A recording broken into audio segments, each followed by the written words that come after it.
जब भी कोई व्यक्ति एक्शन ब्लॉक का सामना करता है, यानी कि किसी भी काम को शुरू नहीं कर पाता है और या कोई भी काम उसको भारी लगता है, तो जनरली उसको एक हिदायत दी जाती है कि उस काम को छोटे छोटे टुकड़ों में तोड़ लो। लो बार एंट्री बोला जाता है, एकदम इतना छोटा बना दो कि इनर्शिया महसूस ही ना हो, है ना। अगर इसके पीछे का साइंस आप समझ लो थोड़ा सा अच्छे से, ठीक है। हमारा जो ब्रेन है ना, उसको नोवेल्टी पसंद है। नोवेल्टी मतलब नया, न्यूनेस, ओके। या एक्साइटिंग हो कोई काम, इंटरेस्टिंग हो कोई काम, यस। डोपामिन जो हमारा होता है ना, वो ड्राइव हार्मोन भी है। वो सिर्फ प्लेजर हार्मोन नहीं है, वो ड्राइव है, मतलब जारी रखने में मदद करता है। अब जारी रखने वाले खेल को ही हम खेलते हैं। हमने काम को छोटे टुकड़े में तोड़ लिया और हमने मल्टीपल नई शुरुआत उसको दे दी। ये काम खत्म होता है तो सेंस ऑफ एकम्प्लिशमेंट हमको महसूस होता है।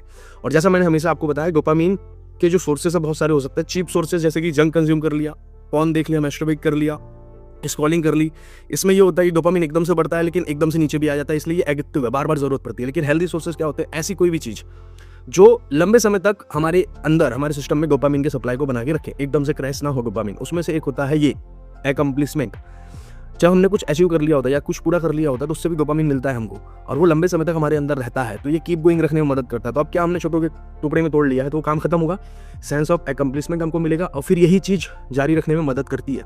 एग्जाम्पल समझ लो आप कि घर में जब हम लोग बाल्टी भरते थे नल से, तो कितना समय लगेगा ये वेट हमसे कई बार नहीं हो पाता था। ये बहुत कठिन काम होता है हमारे लिए। तो हम क्या करते थे, मग्गे में पानी भरते थे और फिर उसको बाल्टी में डालते थे, फिर मग्गे में भरते थे। मग्गा जल्दी भर रहा है, छोटा काम, जल्दी भर रहा है और डाल रहे हैं, हमको लग रहा है जल्दी भर रहा है गब्बा, लेकिन गब्बे को भरने में समय उतना ही लगा, लेकिन हम उस प्रोसेस में इंगल्ज हो पाए।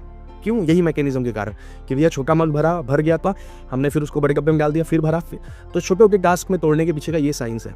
उम्मीद है बात समझ रहे होगे। इसीलिए कभी भी कुछ भी बड़ा काम हो उसको छोटे टुकड़े में तोड़ लो और बस अपने ही मैकेनिज्म का इस्तेमाल करो अपने आप को कीप गोइंग रहने के लिए। ध्यान रखिए, मंगल कामनाएं, जय हिंद।